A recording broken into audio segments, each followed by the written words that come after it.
Howdy folks. Today I'm going to be reviewing the Shuoer Conductors, which are maybe the version 2 of the EJ07. Kind of hard to say, but they're definitely the newest tribreds from Shuoer. So they're on the screen right now. Just to go over this real quick, let me just pop one of these off. Okay. So, very nice shell compared to the EJ. There's no crap inside this. They didn't get fingerprints in them. I could probably clean this off. Probably look a little better. Hang on. Let's see. In any case, so it's got one extra balanced armature compared to the EJ, which is right off to the right of the EST drivers. It's got the little green thing on the back of this driver right here. Well, the balanced armature is right off to the side there. And that armature is supposed to do stuff. I think it's, sure won't really say, but it's probably above 10K. It's a super tweeter, a Knowles super tweeter. And it's got the dual balanced armatures, same as the EJ07. And then the dynamic driver is a liquid Kevlar infused whatever jazz thing. So right off, and see this little side tube coming off of the base? There's the base driver. We got the damper right in front of that, and then we got this little side damper poking up that's got like red maybe in it. I'm not sure. Well, basically this. For my taste, the bass on this is a little bit low. It's not that it doesn't extend. It does extend quite well, but it's just a little bit lower than I prefer. So what I ended up doing was kind of just looking at this and going, well, that vents into the shell, and then the shell vents out of here. There's a little vent right up here by the 2-pin. Well, what if we just tape that? The vent on the top here, so that means that the entire shell sort of becomes a resonating chamber for the bass driver. And in fact, that works. Brings the bass up to just about EJ07 levels, which is really cool that you can do that. As you put this in your ear, the new dynamic driver does not crinkle, whereas the EJ07 will crinkle. So, and even with it taped, does it matter? I don't know, but just to let you guys know that. So yeah, I like it taped better than non-taped. It brings the bass up to the right level. And so let me just bring up this graph right here. Let's see, bam. All right, so what this is the red graph is the conductor, and the white graph is the EJ07. And as you can see, right around 3K, we have a little bit less energy on the conductor versus the EJ, and then that continues all the way till about 11K. And in fact, I do believe these sound a little more, or shall we say less, they have a little bit less treble. But mostly that's due actually to the mid peak, which in this graph, on that graph is 2K for the conductors for these, and then the EJ peaks at pretty well, I think that's a 2.5K, so 2,000 versus 2,500 hertz. In reality, when you hear that, the mids on these seem to be more forward than the EJ. The EJ sounds a little, like if you A/B these, it'll sound a little bit more dipped. Not bad, but just a little bit more dipped, the mids on the EJ. Is that good or bad? Well, I'll talk about that a little bit. So let me just bring up my rating chart. And by the way, I've had these for about 2 weeks now, and I just did a nice fat listening session with a bunch of test tracks, and I'll kind of go over a few of these tracks. So let's see if I can highlight the line we're on. It's just right below the EJ07, so that's this line here. Oh. Okay. Well, no. That. Okay. Anyway. All right, so starting with coherency. They're pretty much about as coherent as the EJ07, so I don't really hear any problems, dips in any frequencies. The drivers seem to mesh together quite well. So we'll give it a 9. It's really good. If I could complain about the treble, but I don't actually hear the dip there or anything like that. No crossover problems. Anyway, 9. So going on, colored or accuracy of sound. And yeah, so these are more studio tuned, definitely, than the EJ07. And so I'm quite likely to want to make this a 9 right here, actually. Is that good or bad? It's neither. It's just more accurate compared to, like, studio accurate compared to the EJ, which might have a little bit more of a V dip in that. I don't really know if one is better than the other, but I think depending on what you're actually using them for, one or the genre, one could be better than the other. All right, so any magic factor. So, the EJ is my favorite, so it gets a 10. So, yeah, you might notice that's not a 10, it's a 9. And when you push the mids out to the forefront, make them as bold as possible, you lose a little bit of your stage. Not so much that it's like less wide or anything like that. You just can't hear it quite as well. Some of the micro detail stuff on the outside of your sound stage, which gives you like spatial cues. It's just a little bit more dampened on the conductor versus the EJ, and you might go, well, it's got that extra balanced armature. What about that? Well, it doesn't do the trick. It just doesn't. It gives you a little bit of extra, like high end OC detail, like above 11K, but that's not really soundstage type stuff. So anyway, 9, a little bit lower than the EJ. Stage depth. As a result of pushing the mids up, well, from 2.5K to 2, I hear as if, like, if you're sitting, let's say you're watching a band, I would hear the conductor as your placement in the venue would be right up near the stage, right near the front, and so the vocals will be right in your face and a little bit less sound stage type things around you. And it's just basically the way the tuning is: more mids, more front and center.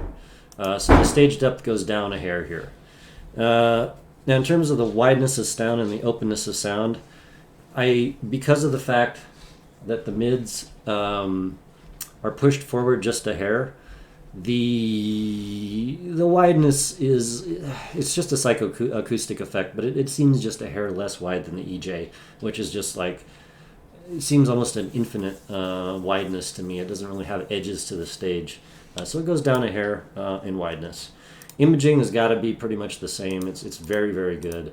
So we'll call that a 10 on both. Like I said, I think I hear the mids as being, and actually the bass a little bit as being mostly different.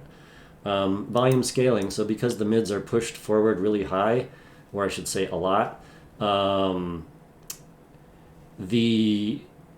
you turn it up, it becomes a little bit harder to deal with, whereas the EJ might be a little more V-shaped. So you can definitely run the EJ higher in volume. The conductor can be run pretty high, but it's just, a hair less. So moving on, we have any kind of pressure buildup. No, they have vents all over these things. You don't get any pressure whatsoever. They're cool. Isolation, about a 3. It's like, average-ish, a little better than average. They fit quite well with some good tips. Not the best, not the worst, average. All right, so bass. Unfortunately, since I believe they did, in fact, put that side damper on the bass tube, something happens and it decreases the amount of slam that the driver is able to produce.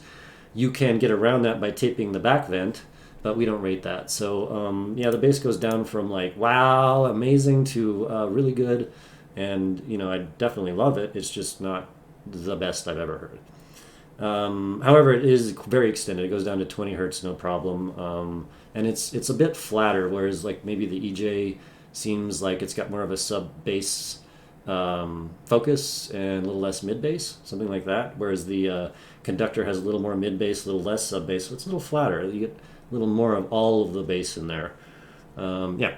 So moving on to mids, unfortunately, by pushing those mids so far forward, it just makes my ears a little less able to hear the finer, like, textural details of the mids. They're really a lot. And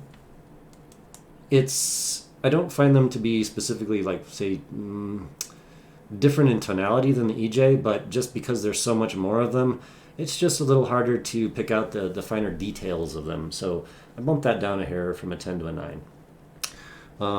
But make no mistake, there's a lot of mids, and they do peak earlier than the EJ. Moving on to detail. So the detail on this, because the mids are a little more bold. And in fact, according to the graph, just do that. Yeah, I mean, the treble is definitely a bit lower on the conductor, the red graph here, versus the EJ, which has got a little more energy there. And also, the 8K peak there is, if I could figure that, maybe like about 5 dB less on the conductor than the EJ. Sounds a little less, what's the word for it? Polished. The conductor sounds more raw, and the EJ sounds maybe a hair more polished. Something like that. Okay, so then moving on again. Let me see here. Yeah. So the detail, the treble detail, goes down a hair from, 9 to 8. But the resolving power, the resolution. So again, a little bit less treble, a little more mids. They added the extra balanced armature in there for the super high treble. I just don't hear that as being anything that matters. And so as a result, it goes down in resolution just a hair because the mids obscure a little bit of that EST wonderful resolution. So yeah, it is what it is. And then for binaural, it's give or take about the same as the EJ. Maybe a little better, oddly enough, because it's, I don't know, maybe a little less pushed treble. But it's not like etymologic perfectness, so 4, very good. And then, if we go back to the actual score at the beginning here, we have the conductor is going to rate a 102, whereas the EJ rates a 112. And, it's kind of like, so you might say, well, is that a bad set? No, absolutely. The conductor is amazing. But when you A-B these and you really get into the tracks you love, it might be that you like one more than the other. And I've heard a bunch of folks buy the conductor and actually said they were the best things they've ever heard. So I think actually that the differences between the EJ and the conductor come a lot more down to preference rather than like technical abilities. That's really the truth. Conductor would be more for a studio person that prefers a flat sound, less hyped bass and treble, and the EJ would be for music lover. Well, geez, that's probably not fair, but the EJ would be for somebody that prefers just a hair less mids, just maybe slightly more of a V shape, but still the most excellent wideness and 3D soundscape. I would say that, let me find my,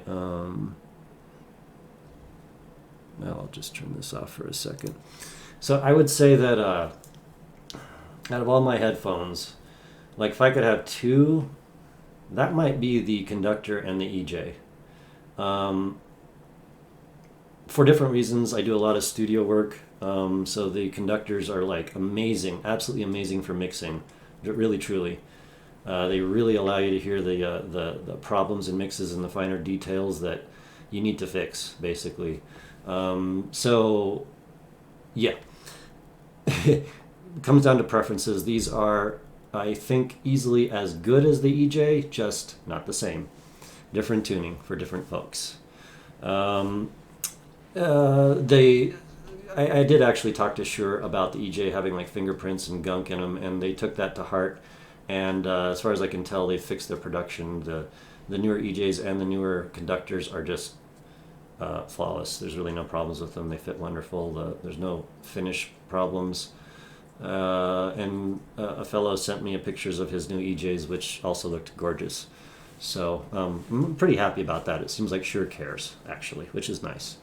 Should you buy these? I can't tell you for sure.